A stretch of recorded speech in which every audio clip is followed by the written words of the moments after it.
Okay, guys, we are back to do page 2 of the notes from our polynomial tools. We just went through basically what a conjugate was, and then we added, subtracted, and multiplied and divided with the conjugate and just some other complex numbers. So now what we're going to do is go to the back side, and on the back of the page it starts off with some plotting before equation solving. So let's go ahead and plot. So I'm going to point out, we kind of plotted on the last one, but let me point out again. These are my real numbers. This is my imaginary number. So it's not really XY graphing, it's real number and then imaginary number. Positive, positive, just like always. Negative, negative, just like always. So if you look real close on the Y-axis, you'll see 2i, 4i, 6i, 8i, and so on. So we're just going to plot some points. So our conjugate number, we're going to plot complex number 6 minus 3i. So if I go 6, and then negative 3i is going to be down here. And so that's going to be A. So we're just going to mark it just like that. So you're going to go real number, and then the imaginary number, and that becomes a dot on the imaginary complex axis. So let's go ahead and do the same thing here, and then we'll do the conjugates. Negative 5 and positive 9. So negative 5 is going to come out here. Positive 9i is going to go up to here. We're going to label that as B. C is just 3i. So what's the real number here? Is there a real number? Not really, right? So this is really 0 plus 3i, if you will. So 0 means we're not going left or right. We're just going to go to 3i and put a dot. So that's going to be C. And then if we do D here, negative 8i. Again, there's not a real number component. So we're just going to go to negative 8i. Negative 8i is down here. And so that's going to be letter D. So now we want to do the conjugates, but in order to plot the conjugates, we need to find the conjugates first. So if you remember, conjugates are same real number, opposite imaginary number. So 6 minus 3i is going to become 6 plus 3i. All right, let's go ahead and find all the conjugates first. Negative 5 plus 9i is going to become negative 5 minus 9i. Positive 3i is going to become negative 3i. And negative 8i is going to become positive 8i. So let's go ahead and plot these just like we did that. I'll give you a minute. Pause the video if you need to. All right, so let's go ahead and plot these. So 6 plus 3i. So positive 6 plus 3i is going to be up here. So when you label it, we're going to label that as A, the little symbol that just means like the conjugate, right? It's a little apostrophe. Negative 5 minus 9i, so we're going to go negative 5 where we were, but now instead of plus, we're going to go minus. So down here, that's going to be the conjugate of B. C was here at 3i, so the conjugates, hopefully you notice the pattern is going to be on the opposite side. So this is going to be C prime, right? Or the conjugate of C. And then D, same thing, 8i, right? Here, negative 8i, positive 8i is going to be up here. So notice that they're just flipping over the axes. All right, and then the last part to these notes is just some solving equations. So you can tell already I've done the bottom ones there. So I don't want to show you the answers for those because I want you to work those out and check your answers, but we will do the first 3 together. So let's go ahead and solve these 3 problems and then you'll be set for these set of notes. All right, so when we're solving equations, we're trying to get x by itself. So notice we've got x minus 5 squared equals 9. So first thing I should do is get rid of the square. So I'm going to square root both sides. Right? So square root and the square are going to cancel out, leaving me x minus 5. The square root of 9 is plus or minus 3. right? Remember that it's plus or minus because it can be 3 times 3 or negative 3 times negative 3. Now what we're going to do is add 5 to both sides. Now when I add 5 to both sides, I am adding 5 to both the positive 3 and negative 3. So this kind of becomes two problems. This is really going to be 3 plus 5 and negative 3 plus 5, right? So you kind of have to think of it as those two problems. 3 plus 5 would give us 8. Negative 3 plus 5 is going to give us 2. And then those two answers are my two answers, right? Why do we have two answers? Well, remember, anything with x squareds, right, are parabolas, meaning we could have two possible solutions. All right, let's go ahead and do number 2, right?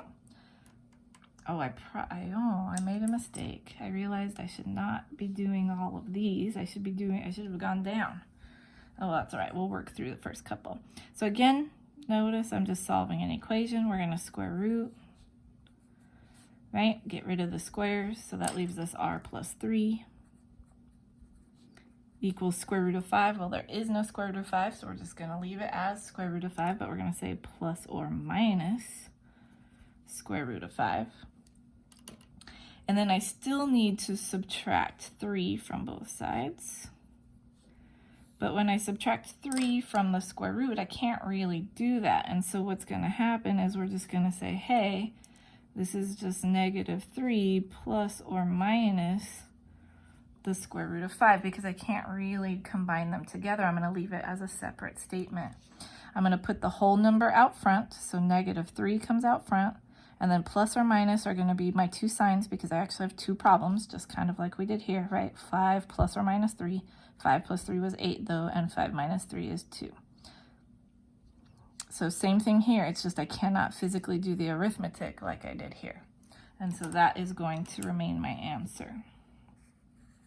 I don't want to get decimals, I want to find the exact solutions. Let's go ahead and look at number 3, right? Same kind of thing, we're going to subtract 3. Right. 3 minus 3 is gone. We're going to get m squared. 48 minus 3 is 45. M squared now, I want to square root both sides. All right, so we've got square root of m squared is just m. Square root of 45 is going to be plus or minus, and then I'm doing this in my head, but this is going to be 3 square root of 5. And I will do one for you so you can see, but this is what your last assignments were. Sorry, you can't even see that problem I'm doing. I did it again. So subtract 3, 45. Square root 45 is going to be 3 root 5. The reason for that, remember, right, if you're not sure where I'm getting this from, this is 9 times 5. 9 is 3 times 3 times 5. It's a square root, so I'm looking for pairs of 2, which would make the 3 go out and the 5 stay inside. And so that's how I'm doing that pretty quickly in my head. Plus or minus, because they can be both positive and negative. All right, so I know I already worked these out, but let's go ahead and go over them. Let's just take a look at this one first, right? I'm going to do same kind of thing. I want to subtract, or not subtract, I'm sorry. We're going to square root to get rid of the square. The square root of negative 4. So now I have square root of 4, which is 2, but it's I also because it's negative. So plus or minus 2i. Plus 6, p plus 6 over here, so I want to subtract 6 just like we did up here, so I'm going to subtract 6. So we've got negative 6 plus or minus 2i, right? Square root of 4 is 2.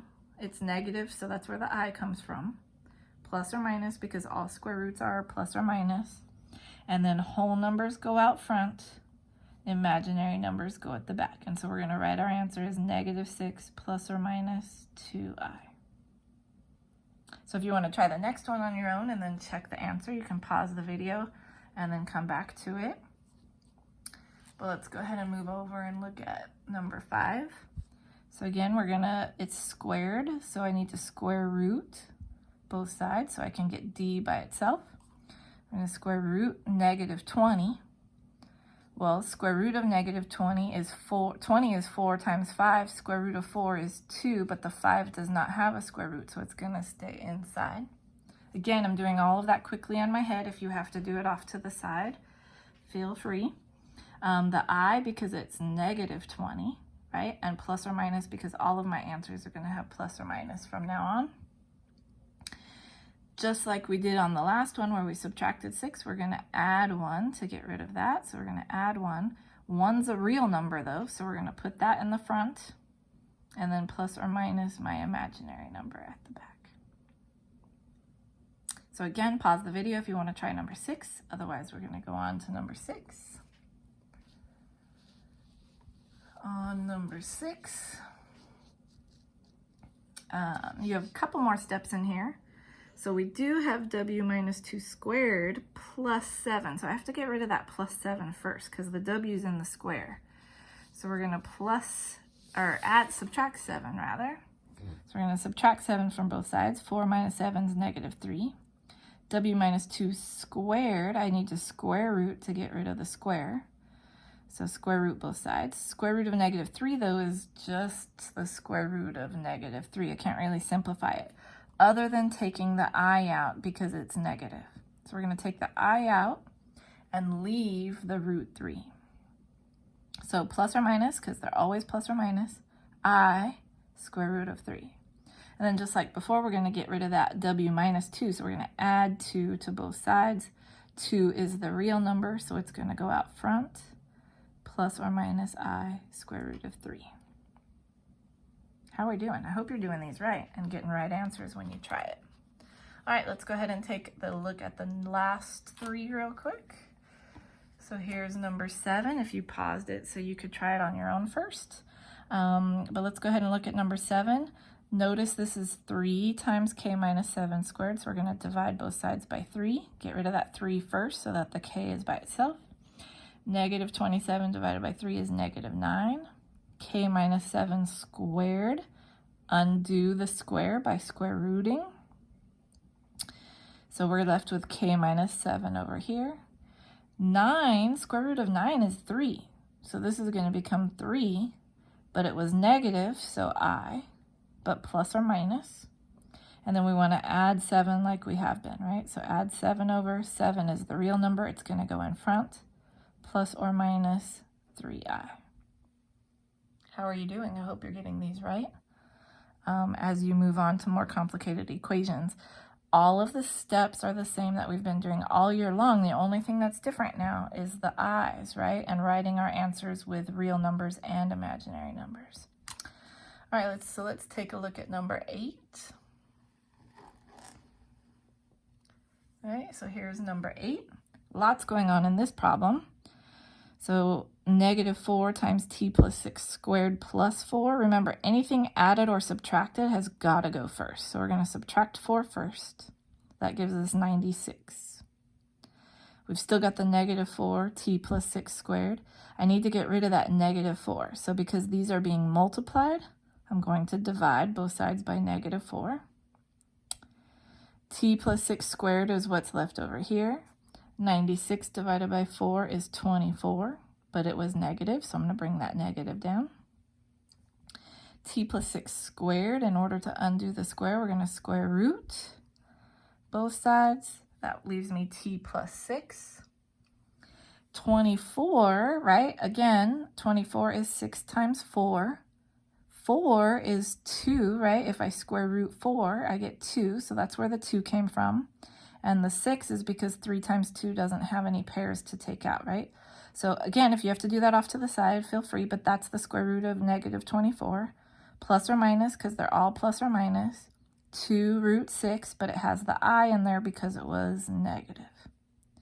Then we're going to, just like we have before, move this so we can get t by itself. So add 6 means we're going to subtract 6 from both sides. Negative 6 is my whole number. It's going to go out front. 2i root 6 is the imaginary number. It's going to go out back. All right, I hope this seems like it's getting easier as we go.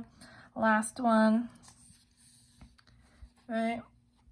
This one does not have much going on. It's kind of like back to number 4, x plus 3 squared. So we're just going to square root both sides, right? So that gives me x plus 3. Square root of 10. 10 is just 5 times 2, so it can't really be simplified. So we're going to leave it as square root of 10.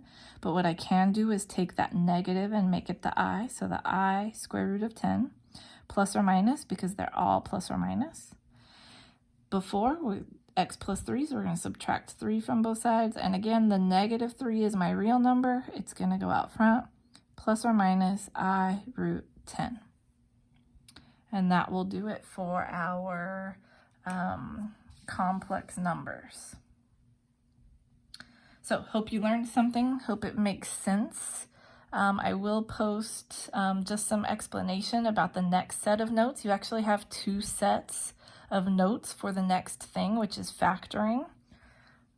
Let me show you those real quick if you want to move ahead. That's the assignment for this one. So you do have 2 sets of notes. You have factoring quadratic trinomials typed out on multiple pages, and then you also have factoring trinomials handwritten, which is some notes that I've done before with my students on the 3 different methods of factoring. Now I'm assuming factoring is something you have seen before, so it's not completely new, but you may have not had a lot of practice with it. So that's what I would like you to do the rest of the week going into next week. So I hope you guys are well.